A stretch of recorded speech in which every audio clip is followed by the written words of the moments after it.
Hey guys, I'm back, and today I have something really exciting. It's the Ursa Mini 4.6K. Basically, I just want to do the differences between the 4K and the 4.6. I already did a review on the 4K if you want to check it out. There's a link here. So first off, the camera is basically the exact same as the Ursa Mini 4K. Nothing different as far as usability. Buttons are all the same, everything's the same. Now, obviously, the internal parts are what's different. I want to talk about dynamic range first off. I was amazed at 15 stops is awesome. The amount of information you can get is insane. 15 stops of dynamic range is incredible. I feel like if you overexpose this camera, it's a lot easier to save the information than underexpose. And the reason why is when you underexpose and you try to bring that up in post, you just introduce grain like nothing else. This camera does not handle like shadows very well at all as far as like low light or trying to boost the shadows in post. Now, when it comes to highlights, this thing is a friggin' champ. I've taken it where you see the highlights in the sky and you're like, you see no information. You take it into post and you pull it down. You're like, holy cow, this is insane. It's so awesome. I love it. So one thing to note between the 4K and the 4.6, the 4K kind of is a lot more green.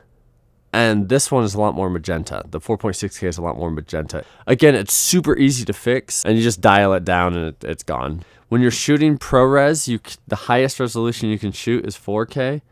So you're not going to shoot 4.6K at ProRes. That's only RAW. I don't know why they did this.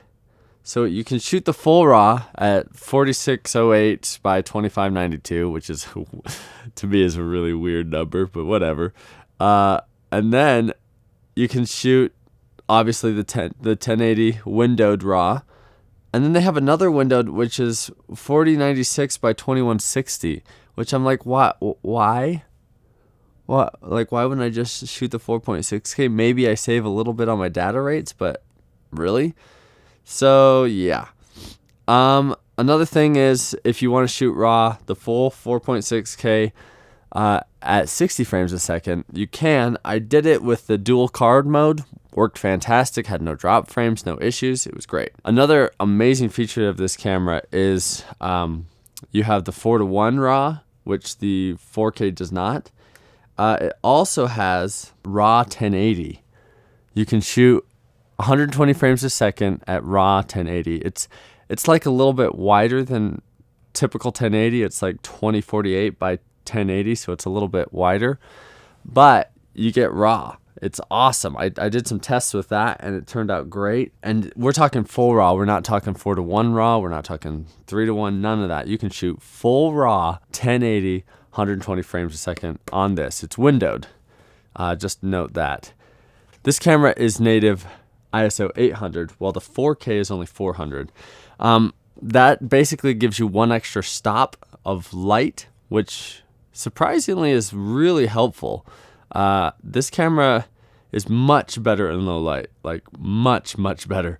It can go up to 1600 ISO. It gets a little grainy. 800 ISO is clean.